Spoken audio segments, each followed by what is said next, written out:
"11 on a Wednesday morning. Captain Junior Mims eases his towboat away from the docks of Parker Towing Company in Tuscaloosa, Alabama. The boat is the Rhett Parker. About a mile up the Black Warrior River, he swings the boat around to take on the tow, 10,000 tons of coal loaded into 6 barges. The deckhands work to lash together tow and boat. The destination, Mobile, 339 river miles away. It's no coincidence that many of the landmarks along the river take their name from the accidents they've caused. Places like North Star Wreck, Montgomery's Wreck. It's a treacherous river, narrow and crooked. What does it demand of the 6 men of the Rhett Parker? What will be their reward for paying this river the respect it asks of them?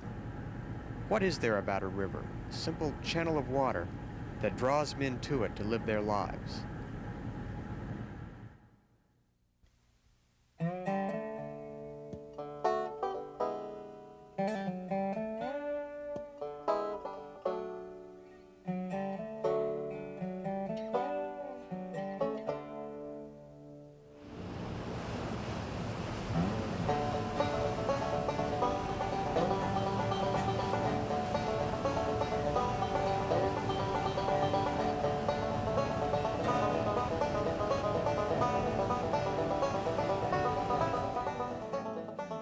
This river is unbelievably crooked.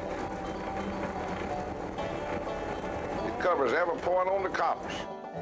Parker does have the strongest boats on this river, the best handling boats, best pushing backing boats, and they still have the best pilots. Just about the same thing, day in and day out. Of course, it's from Tuscaloosa to Barry, Mobile. It takes not really a different breed, but it takes somewhat of a special individual to just walk off and leave their family for 20 days to be able to turn around and get right back in the swing of things again.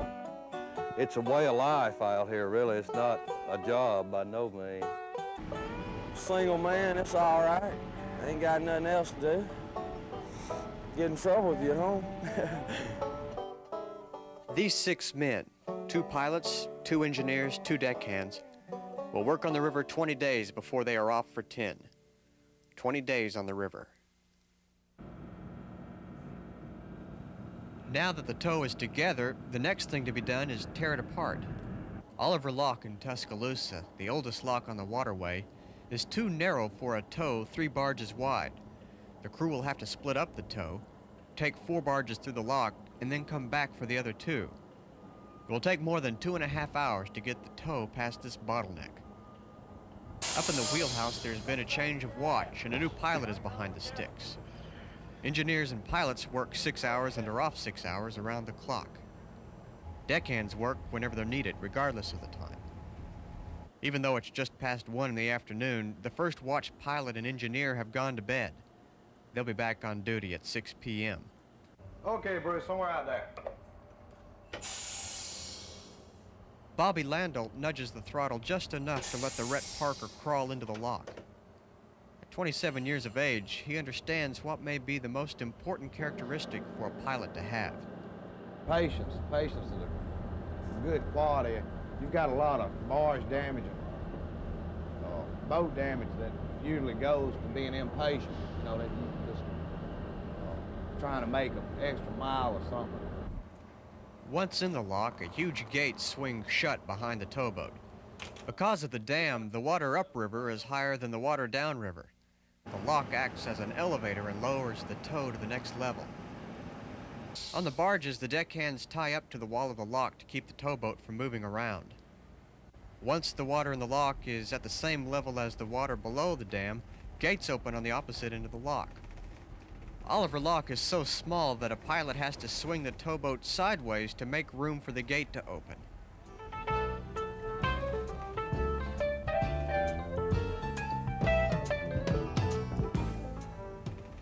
The Rhett Parker is a workhorse. Built in 1982, its 2 diesel engines work together to produce 2,100 horsepower. Clear of the lock, the crew strips the boat of its tow and ties up the barges. Now the boat goes back through the lock to pick up the 2 barges left behind. Then it's through the lock yet again. Out on the deck, it's hot, demanding, repetitive work. It's not the place to be if you're in a hurry.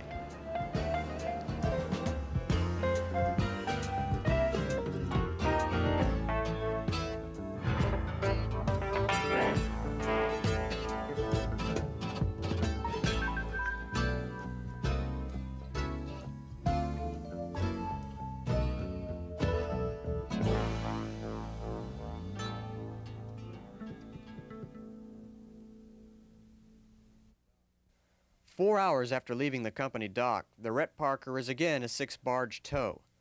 The boat's about a mile downriver from where it started the trip. To get to Mobile, the Rhett Parker will travel down 3 rivers, the Black Warrior, the Tombigbee, and the Mobile. Another little bar starting up there. This section of the Black Warrior River just below Tuscaloosa is one of the most difficult to navigate because it is narrow and crooked. The boat averages about 3 miles an hour as it squeezes between the banks of the Black Warrior River. Past Carson's Bluff and around Clement's Bend. The 2 right-angled turns of Upper and Lower Ophelia Landing. Through the sharp horseshoe of the river marked by 12-Mile Rock. Around Robinson Bend. The shore moves past so slowly you think you might be able to walk to Mobile faster. Maybe so, but you couldn't carry 10,000 tons of coal in your pockets. Not all of the obstacles on the river are natural. Some are made by man. With the complications of current and sandbars and shoals, trying to get a towboat between the pillars of a bridge can be like trying to get a size 44 man into a size 42 jacket. The Rhett Parker passes under the I-59 bridge at Foster's at sunset, 17 miles into the trip. If time is the best teacher on this river, then Junior Mims may be the best student. He's pushed barges up and down this waterway longer than anyone else, 40 years. He knows the river as well as he knows his way home. We're coming down on Millwood Landing. What mile? We're about 247. This place here has no name. I've never heard a name from Dupree's back there at the lower end of that rock bluff, where we start making our left turn here. To Millwood, I never did hear a name. You see Millwood as we get around this little turn. You got to know every crook and turn, every sandbar and the rocks, so that when you meet and pass tows, you'll know where to stop safely. I can get up at night and walk out, get a cup of coffee and walk out on the bank, and I can tell you where we're at before I come on watch. And you see, I don't ever have to look at a chart. Well, I should. But until you do know the bend behind you and the bend in front of you and your mileage, and you can look at the bank and tell where you are, you don't know the river. You might be able to get up and down it, but you don't actually know it. Every turn, every rock of the river committed to memory. Even seemingly insignificant details have to be learned, like the location of hornets' nests. From right around this point, there's 5 that you can see when the leaves are off the trees. I know about where they are. I probably can show them to you. You have to watch for things like that when you go to tie up in fog or too much current, you can't stop your tow. You send a deckhand out there to catch a line and right in one of them hornet nests, he's in trouble. 40 years up and down the river at a top speed of maybe 7 miles an hour. A lot can change in 40 years, but the memories remain. Yeah, the good old days are past and gone. A lot of good people have done gone on. That's my life when I sing this song about back in the good days. When I learned the river, we had a watchman that stood watch with you. And he would watch the chart for you. Tell you what the next bend was, what mileage. You just had one barge, had a little bitty river. Didn't have any horsepower, so you wasn't going fast enough to hurt anything. This is what's called a $6,000 bend. Boat came up here his first trip, missed that beam coming up, run into that rock over there with 2 loaded barges, knocked a $6,000 hole in it. First trip he made. That was a sick man. The pilot house isn't always the most important part of the boat. When it's time for a meal, attention is focused on the galley. If you're tired of TV dinners, you may want to consider signing on as a deckhand. It's supposed to be a chicken breast casserole right now, with chicken breast, so I cooked the hen last night, let it cool off, and chopped it up this morning. It's supposed to be pretty good. What else you got? We got stewed squash and onion, giblet gravy, fresh string beans. This will be mashed potatoes in a minute. Chicken dressing, rolls, cantaloupe and tomatoes, and I've made a couple blueberry pies. Tea, coffee, and milk. Joel Grace, chief engineer, also does a lot of the cooking. Grace learned to cook the way people learn to do everything else on this river. He just did it. He likes potatoes 3 times. Just a pinch of this, a pinch of that, and hope that it's seasoned all right. Even when he's in the middle of mashing potatoes, Grace is an engineer, and his primary responsibility is to help make sure the engines are running properly. Trouble is only a horn blast away. Most of the time, we have an alarm system back there that's pretty efficient, but I still have to walk back there every 30 minutes or so and take a look. Because anything can happen. So It's not going perfect this trip. I mean, there are little things that you're watching now, right? yeah, we have a fuel oil leak on the transfer pump and a little water leak on the port engine, but it's nothing serious. We'll take care of it when we get back to Tuscaloosa. For the deckhands, the closest thing to an event on a routine trip on the river is going through a lock. There are 4 locks between Tuscaloosa and Mobile. Once past Oliver Lock, they are wide enough so the crew doesn't have to break up the tow to get through. There's still work for the deckhands in these bigger locks. Bruce Legrone knows what needs to be done, and he's trying to teach it to Ben Mills, who is on his first trip on the towboat. It's not a whole lot to it. You know, he really stops the boat when we get in. All we do is just tie it off and hold it there so he won't hit the gates. There's danger for a deckhand with snapping cables or lines, or he could slip and get wedged between a barge and the wall of a lock. Yeah, you know, those lines are made out of nylon. Some of them are anyway, and they stretch and they'll pop back on you. It's one of the main things. Usually, it's the natural elements that cause the most trouble. Not so bad in the daytime. Night, the bugs eat you up out here a lot. Yeah, you get her now. And it won't go anywhere. Yeah, put a 1/2 inch in it. That's good enough. The deckhands end up doing everything the pilots and engineers don't. In the morning, they wash off the boat, trying to get rid of the thousands of bugs that are attracted to the lights at night. Since this is home for 6 men for 20 days, there's always something for them to do.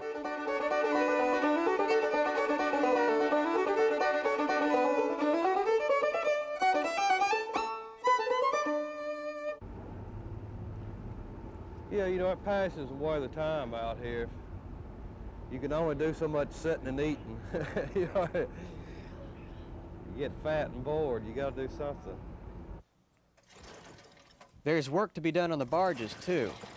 The deckhands have to pump water out that may have seeped in. I doubt if it'll pump, it ain't got much in it. You sorry, something. Ben Mills's first job is to learn what not to do. It's too easy for a deckhand to get into trouble. Yeah, you can easily fall off his board. You're in big trouble then. You gotta be careful about keeping your hands free of ropes and cables and Yeah. watch your step out here and all that kind of stuff. Sure, never step in a tangled up rope or lines or anything. You don't know when they're gonna catch or break on you or anything like that. Roger, Roger, Roger, Roger. We're standing by on channel 8. Dusk falls and the Rhett Parker pushes on in the darkness. Same river, same hazards, less light. The pilot carefully works his way along the river by tapping the shore with huge searchlights. But unless you know the river anyway, the lights just attract the bugs. Well, a faint silhouette to my left, a fainter still to the right, and even the searchlight's long white spear can't find the buoys tonight. There are other tools for the pilot to use day and night. A radar that can see the river without light, and a radio to keep up with the traffic and ease the loneliness of the wheelhouse. We can't pass him at bend, and we're just a half mile above it. Well, all righty. We'll come down here. We'll get with him after a while. He's standing by on 80, just stay over on 816. We'll get with y'all down in a little bit, old. There he comes. Whoa, baby doll. Good. Hey, look at the bugs coming. We thank you much there, partner, for holding up for me. Stay as near in the middle as you can. Keep staring away from them rock banks over. Roger, over the rock bank. Midnight to 6 is the loneliest time on the towboat. Only 2 men are up. One of them is Robert Colwell. A good engineer is always taking a look at the engine room, even though a good engineer doesn't really have to look to know how the boat's running. Well, after you ride a boat long enough and get used to the engines that are in that particular boat, each separate set of engines will have its own distinct sound that you can tell when it needs the fuel filters may need changing, it'll go to surging a little bit, or the governor needs a little adjusted to it. Just the small things that if you listen to and are aware of every day, and change the sound or changing pitch, it might have some clogged fuel filters, so the air filters maybe need changing out and stuff like that. One time we were going down the river and a voltage regulator on the generator cut off, and when that was the first time that had ever happened to me. I've had generators surge and about to drop the load and be able to go back there and switch the other generator on. I had started cooking breakfast, and I had just put my flashlight down and poured up the coffee pot for the call to watch. And when it got dark, it was dark. It was no warning, no generator surge, no alarm, no nothing. Everything just went black. The river was running, and we were in a particularly bad stretch of river to where there's rock on both sides of the river, and if we'd have hit, it'd been all over it, because we were running probably about 10 miles an hour with the current. There's no getting away from your work when you're on the river. Even for the 6 hours at a time you're off, the massive engines shake your sleep in your stateroom, and you feel the movement of the boat as it crawls along the river. It's natural to think of places you'd rather be. It takes not really a different breed, but it takes somewhat of a special individual to just walk off and leave their family for 20 days and be able to turn around and get right back in the swing of things again. My wife does a good job at home raising the 2 kids. She's done an excellent job. I sure do hate to leave them. I have a good time. I try to spend as much time with them on my off time as I can to try to make up for the times that I'm not there. I try to pay a lot more attention to them while I am there, to show them that, I've got to do what I've got to do. And just because I leave, it's no reflection on them. That I will eventually return. I especially like to play with my kids. Tyler started playing t-ball this past year. He's a baseball fan all the way. I've probably never laughed so hard in my life as I've ever laughed watching those t-ball games. He did all right though. I was rather proud of him.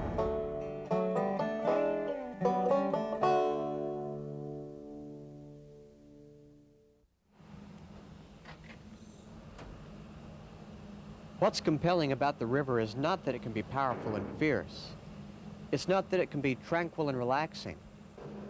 What's so mystifying is that it can be all of these in just a few minutes, in the time it takes darkness to turn to dawn and then to day.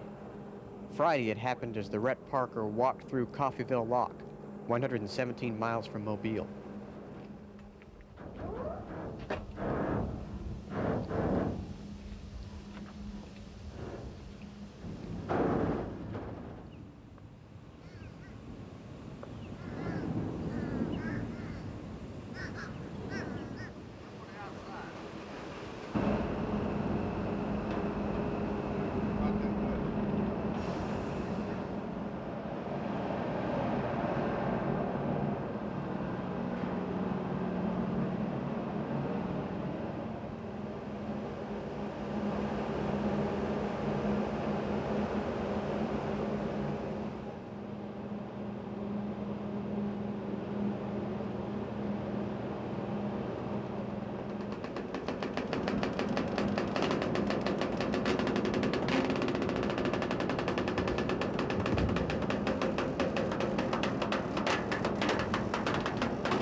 I got you, Who's coming?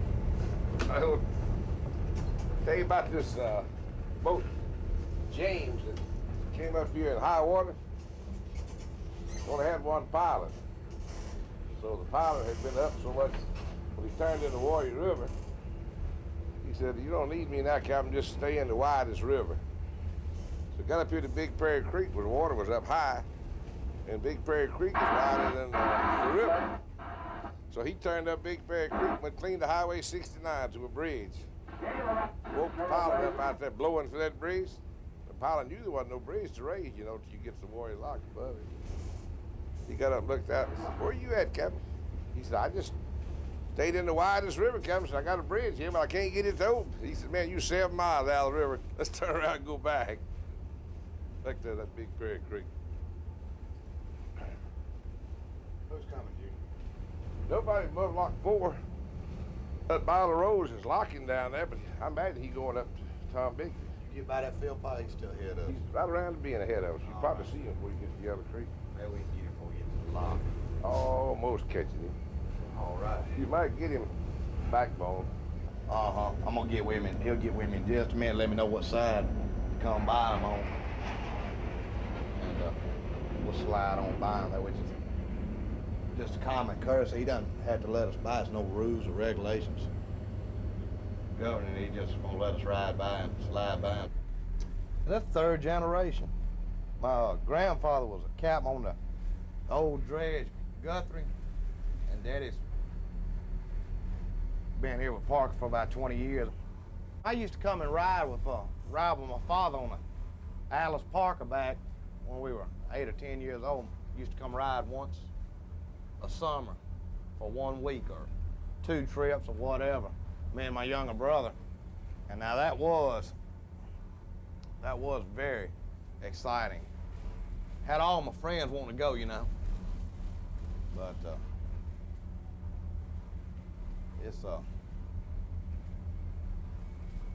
it still gets exciting at times.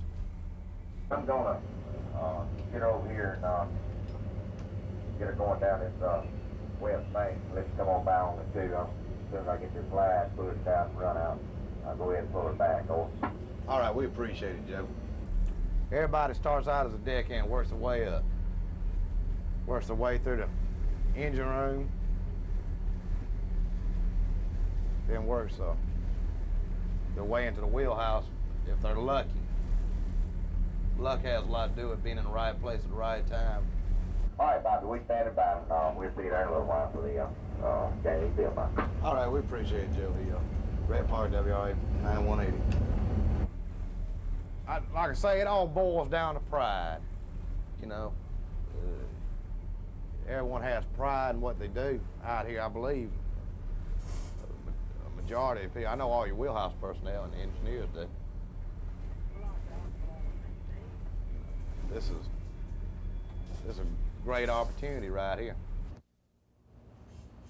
When you're on the river for 20 days, anything out of the ordinary is welcome. So Joel Grace is cooking steaks out of doors. Everybody makes his own life on the river. But after 2 careers, one in the Navy, one in the towboats, Grace is thinking about life after the river. I really don't know what I'll do. I got 3.5 years left yet. I want to go home now. I'm tired. I had a friend I worked with on Alice Parker. He said the best thing about getting off a towboat, he said he compares it to getting out of a jail. He said 2 great feelings in the world, getting out of jail and getting off a towboat. But everyone comes back. Yeah, they call me a river rat. Motor mouth. I'm always talking. I told the boss man, Captain Tom, Tim Parker, I said, I may get run over. But it won't be because the other boats didn't know where I was, because I'm gonna let everybody know that I'm on the river. He said, yeah, I've been told that. I may have a collision this trip, but I've never had one yet. I've been up and down here many times. What do you think about in the winter out here when it's about 20 degrees and ice on the barges and you got to come out here and go through a lock? Guess I had to cross that trail when we get there.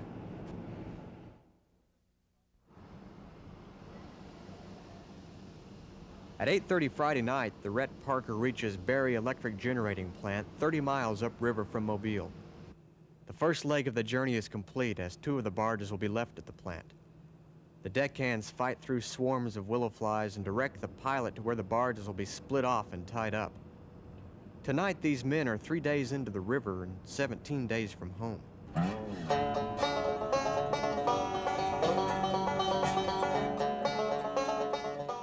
Some men come to the river and live a life that is like something you might read in a story. The river is their world, and they commit to memory its every bend and bank. Others come here and find a retreat where one day does not presume to be anything more or less than the day before or the day after. This place seems to respect a man enough to let him live the life of his own choosing. And the men who are the most content here return that respect as they pass through the waters and through the rivers.